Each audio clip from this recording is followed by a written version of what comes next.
దేవుని బిడ్డలారా, ప్రసంగి గ్రంథంలో నాలుకను గురించి ఎన్నో హెచ్చరికలు ఇవ్వబడినాయి. మనం మాట్లాడేటప్పుడు ప్రతి మాట దేవుడు వింటున్నాడని మనం గ్రహించాలి.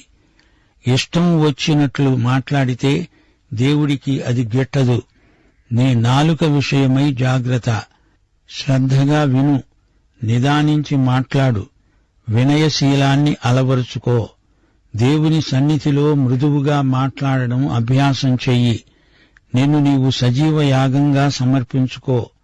ఇదే ప్రసంగి గ్రంథ సందేశ సారాంశం. దేవుని బిడ్డలారా, గమనించండి, పరిస్థితులు ఎల్లప్పుడూ నీకు అనుకూలంగా ఉండవు. నీతో ఏకీభవించని వారుంటారు. పరిస్థితులు ప్రతికూలమవుతాయి. అలాంటి పరిస్థితుల్లో నీ జ్ఞానం పరీక్షకు వస్తుంది. నీ ముఖం ప్రకాశిస్తూ ఉండాలి. మోషే ముఖచర్మం ప్రకాశించింది. స్తెఫను హతసాక్షిగా చనిపోతూ ఉండగా అతని ముఖం దేవదూత ముఖంలాగా ప్రకాశించింది. నీ ముఖాన చిరునవ్వు కనపడాలి. ఎప్పుడూ ఏడుపుగొట్టు ముఖం పెట్టుకొని ఉండకూడదు. సాధ్యమైనంత వరకు అధికారానికి లోబడు. నీకు చెప్పింది చెయ్యి. ఇచ్చిన వాగ్దానాలను తప్పక నెరవేర్చాలి.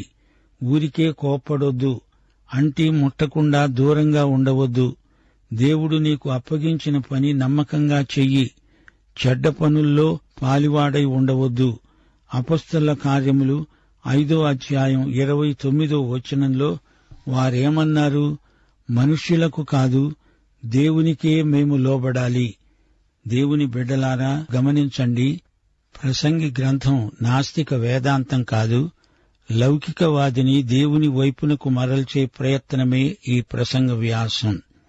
ప్రభు అయిన యేసుక్రీస్తు వారి కృప, తండ్రి అయిన దేవుని ప్రేమ, పరిశుద్ధాత్మ యొక్క అన్యోన్య సహవాసము మనకందరికీ సదాకాలము తోడై ఉండునుగా.